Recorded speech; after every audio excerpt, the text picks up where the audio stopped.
یہ منصوبہ سن کر وہ بہت خوش ہوئے، ایک دوسرے کو مبارکباد دینے لگے اور ہم نے اس وقت سے تیاری شروع کر دی۔ پھر ہم نے اہل ایمان کو خاص کو اس منصوبے کی اطلاع دی اور انہیں اس راز سے آگاہ کیا، اور ہم نے انہیں تیار اور چوکس رہنے کے لیے کہا اور انہیں یہ بھی بتا دیا کہ کل فجر کے وقت تک ہم اس منصوبے کو پائے تکمیل تک پہنچا دیں گے۔ جب رات کی تاریکی پھیل گئی اور وقت مقرر قریب آ گیا، میں اپنے ساتھیوں کے ہمراہ منزل کی طرف روانہ ہوا۔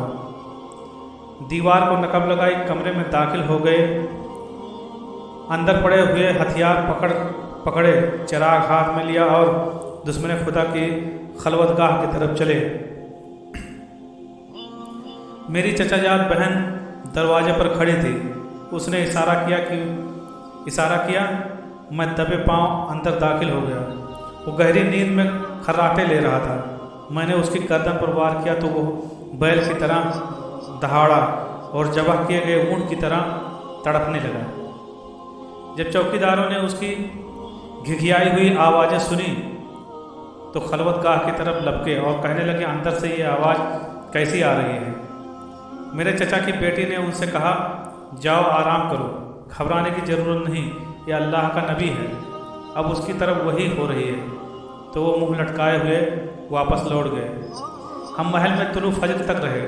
طلوع فجر کے بعد میں محل کی دیوار پر چڑھ کر اور اذان دینا شروع کر دی۔ جب میں نے اشہد ان لا الہ الا اللہ و اشہد ان محمد رسول اللہ کہا اور ساتھ ہی یہ بھی کہا اشہد ان لا الہ اسود عنسی کذاب، تاکہ مسلمان میرے اشارے کو سمجھ جائیں۔ یہ کلمات سنتے ہی مسلمانوں نے چاروں طرف سے محل پر حملہ کر دیا۔ اذان کی آواز سن کر چوکیدار چوکس ہو گئے اور گھمسان کی لڑائی شروع ہو گئی۔ میں نے محل کی دیوار کے اوپر سے اسود عنسی کا سر نیچے پھینک دیا۔ اسود عنسی کے پیروکاروں نے جب اس کا سر دیکھا تو کمزور پڑ گئے اور ان کی طاقت زائل ہو گئی۔ جب مومنوں نے اس کا سر دیکھا تو نعرہ تکبیر بلند کیا اور دشمن پر زوردار حملہ کیا۔ طلوع آفتاب سے پہلے جنگ ختم ہو گئی اور مسلمانوں نے قلعے پر قبضہ کر لیا۔ طلوع آفتاب کے بعد جب 400 روشنی پھیل گئی تو ہم نے رسول اقدس صلی اللہ علیہ وسلم کی طرف قاصد روانہ کیے۔ جب یہ خوشخبری دینے والے قاصد مدینہ پہنچے تو انہیں پتہ چلا کہ سرور عالم فخر موجودات شمس الضحیٰ بدر الدجا نبی مکرم رسول معظم صلی اللہ علیہ وسلم گزشتہ رات اپنے اللہ کو پیارے ہو چکے ہیں۔ قاصد حیرانے و پریشانی کی تصویر بنے ہوئے تھے کہ انہیں بتایا گیا کہ نبی اقدس صلی اللہ علیہ وسلم کو وحی کے ذریعہ اللہ تعالیٰ نے اس رات کا آگاہ کر دیا تھا جس رات اسود عنسی کو قتل کیا گیا۔ رسول اکرم صلی اللہ علیہ وسلم نے اپنے صحابی سے یہ ارشاد فرمایا، گزشتہ رات اسود عنسی کو قتل کر دیا گیا ہے۔ اس کو ایک ایسے بابرکت شخص نے قتل کیا ہے جس کا تعلق ایک بابرکت گھرانے سے تھا۔ آپ سے دریافت کیا گیا، یا رسول اللہ صلی اللہ علیہ وسلم وہ مبارک شخص کون ہے؟ آپ نے فرمایا